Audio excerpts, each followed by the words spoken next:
Welcome back to my channel, strawberries! Yee! This video I'm so excited for. I really feel like this video is probably going to help a lot of people. I've personally gone through this experience. How to detach from a spiritual relationship. Somebody that you're getting signs about, somebody essentially a relationship where you're like, I cannot get this person out of my head. I'm dreaming about them. I get songs about them. I get signs about them, but they're not choosing me. And they're not showing me that they deserve me. How do I, I'm suffering right now. How do I let this go? You could even catch yourself in a pattern of either pushing it away and being like, I don't want to think about this person at all, or completely obsessing about this person and wishing out a future. So either one or the other. This video is going to help you find your peace again outside of this relationship, and it's going to teach you how to use this relationship as a compass to move closer to yourself instead of something that is such a hindrance to your peace. The first step is accepting the fact that you need to detach, which is probably why you clicked on this video. Accepting the fact that this is hindering my peace. I don't know what to do. I need to let go of this person because they're not good for me right now. You've done that. Congratulations. Welcome to the video. Step one is complete. So acceptance is a perspective that you have to consistently choose over and over again in a connection like this. Only because every single time that you see something that reminds you of this person, your ego gets triggered and you have a choice of ego or consciousness. So say you're getting a sign about this person, or you get multiple signs and you see a number, you see a song, you get a dream, whatever that may be. You have to choose to recognize, how does your ego respond to that sign? Your ego creates a picture that is not your current reality. It creates a picture of what you want the situation to look like. I'm seeing this sign, so I'm choosing to believe that this person is thinking about me. This is the universe telling me we're going to be together.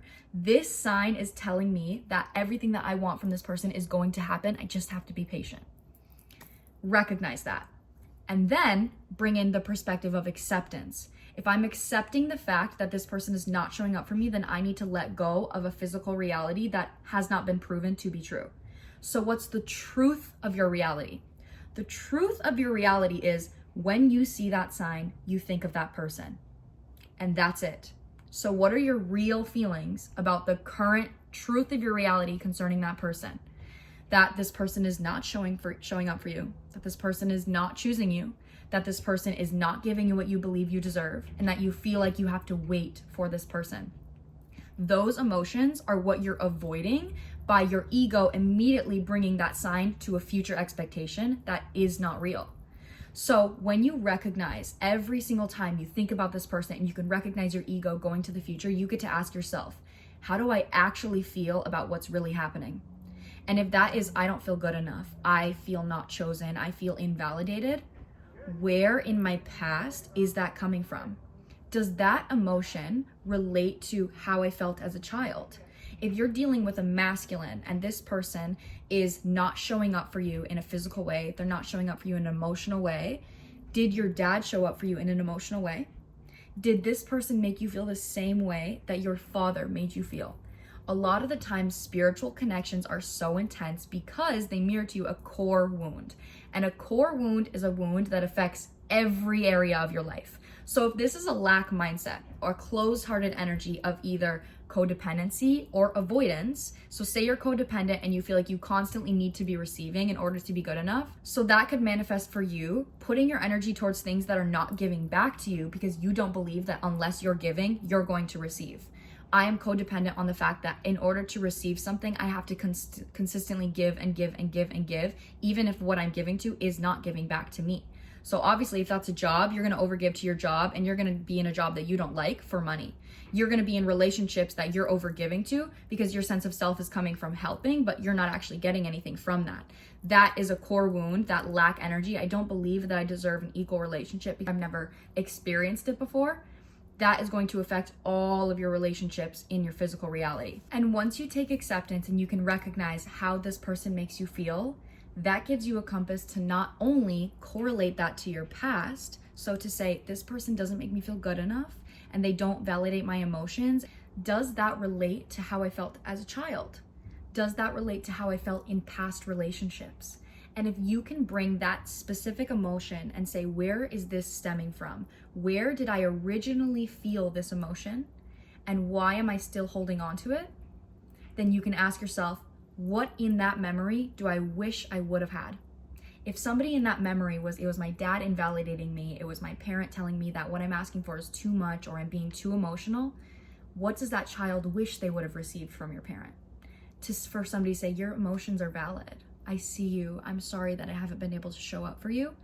That is exactly a compass of how you can show up for yourself in that moment, instead of suppressing your emotions and getting a false sense of happiness and a false sense of gratification of a fake future of going to this person. If you think of the future with this person like that sign I said, and immediately I'm getting a sign and it's because this person is thinking about me, that gives you an instant sense of gratification, but it ends up leaving you unfulfilled because it's not followed with any action.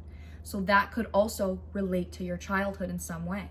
If you grew up with emotionally unavailable parents, regardless of how that manifested, whether that was manipulation, physical abuse, mental abuse, take it how it resonates, then you as a child are going to consistently feel emotionally unfulfilled at home. So what are you going to do? You're going to seek emotional fulfillment outside of yourself. I'm going to go work out then. I'm going to go hang out with friends. And even if my friends aren't actually giving to me, it's better than being at home. So I go out, I have fun while I'm out, I'm back at home and I'm sad. I go out and I get instant gratification from money or from something else and I'm back home and I'm sad. It's a consistent pattern of I go to get something that's in the present moment because I don't believe that happiness can last. I don't believe that happiness is long lasting because I've never had that before. So that's where you can say, how can I prove that to myself? By consistently in every moment that I'm upset or every moment that I'm yearning for somebody, prove to myself and say, I'm going to show up for myself in a way that I didn't get shown up for in the past, to show that version of myself that you don't need to go towards something that's not going to give back to you. You can give that to yourself. But in order to do that, it takes discipline and it takes sacrifice of an old egoic way of being, which is my happiness is relying on instant gratification. But that leaves me eventually disappointed. So then I talked a little bit about this in my last video about how to attract your dream relationship. What are the 5 love languages? Acts of service, physical touch, quality time, words of affirmation, and gift giving. Which one of the 5 love languages do I want from this person right now? Do I want this person to verbally, words of affirmation, validate my emotions? And instead of creating a fake image, a fake future, I'm gonna say, I wish this person would tell me that my feelings are valid and that I'm beautiful and that I deserve the relationship that I want. Write affirmations on a piece of paper about what you wish this person would say to you, and say that to yourself in the mirror and feel the emotions of what that brings up for you. If you want this person to hold you or you want this person to choose you in some way, how in this moment can you choose yourself? Choosing yourself, again, I always use the 5 love languages just as a compass. You can go outside of that, obviously, but it's just such a good compass to say, which one of these 5 things can I give to myself that I'm wishing I would have got from this person right now? And when you are giving yourself these 5 love languages, there's going to be disappointment about the fact that I wish it was this person giving it to me. I wish it was this person validating my emotions. I wish it was this person holding me. I wish it was this person.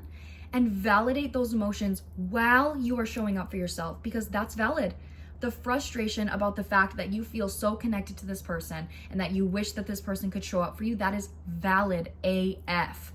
But the reason you're so frustrated is because the whole entire reason you couldn't even let go of this person in the first place was because you didn't get validated in the way that you deserved as a child. And that frustration is really coming from the fact that as a child, you had to show up for yourself independently when you should have had a safe environment given to you so your personality could blossom. But instead you didn't get that. So now as a teen, an adult, however old you are, now you have to do it. And that is frustrating and that's hard. But the more you process those emotions while you're showing up for yourself, the more you're gaining a true and real compass of what genuine love feels like for yourself, because you're purging the egoic expectation that love is only accessible outside of myself. I'm only going to get love from this person. I'm only going to get love from money. I'm only going to get love from, but obviously in this scenario, in this video, it's specifically like, I'm only going to get love from this person. So you're constantly showing up for yourself and proving to yourself that that's not true. that's not true. But in order to believe that that's not true, not only do you have to have faith in knowing that disciplining yourself to cry while you're holding yourself, to work through the frustration of loving yourself, that's going to lead to you attracting somebody better, somebody that is going to choose you, just in the way that this person isn't.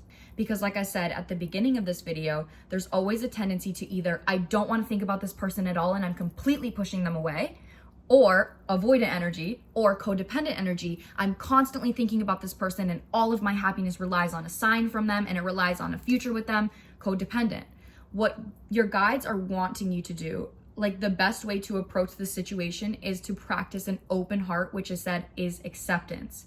So I'm not going to push this connection away because I'm afraid of it, and I'm not going to hold on to it because I'm afraid that if I don't hold on to it, it's going to leave. What I'm going to do is I'm going to observe what emotions is this connection invoking in me right now with presence. Like I said before, this person doesn't make me feel chosen. This person doesn't make me feel wanted. This person doesn't make me feel validated. This person does not make me feel good. So once you can get to those emotions, that's when you can recognize, I understand that this person is merely a compass for me to show up for myself, to attract somebody that will show up for me in the same way.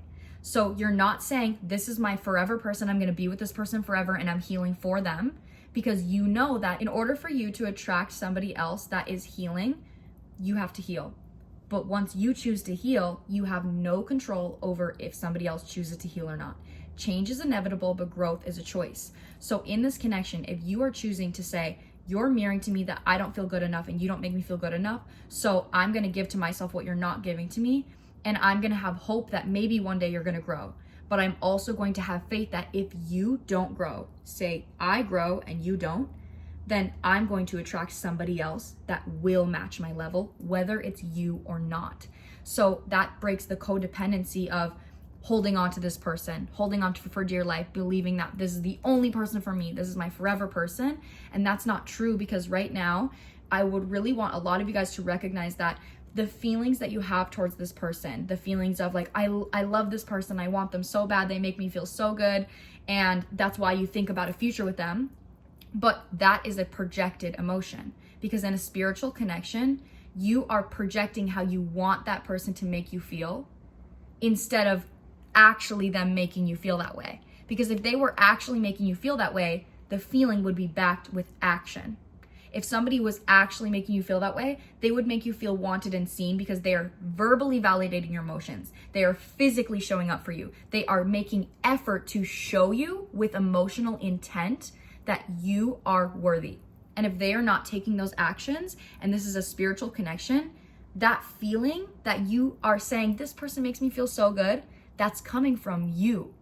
But you're just projecting it onto this person to make it easier and more accessible and short lasting. But that's what I'm saying is, once you work through this energy of believing that this is real, believing that this person is giving you this feeling, and you start to show up for yourself in the ways that this person isn't, it breaks that illusion, because then you recognize, wow, I really believed that this person was showing up for me. But once I started showing up for myself, I had the emotional reaction to recognize that I'm getting more from myself than I've ever got from this person. But you can't recognize that unless you sacrifice an old way of being, of getting happiness from something that is not present in your reality, and instead using that as a compass to manifest that and give it to yourself in the present moment.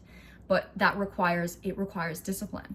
And that is going to be this video on how to detach from a spiritual relationship. This takes discipline, it takes action, it takes vulnerability. Like, it's difficult, but just like anything in life, if you want to play guitar, if you want to learn guitar, you have to discipline yourself to play the guitar and practice.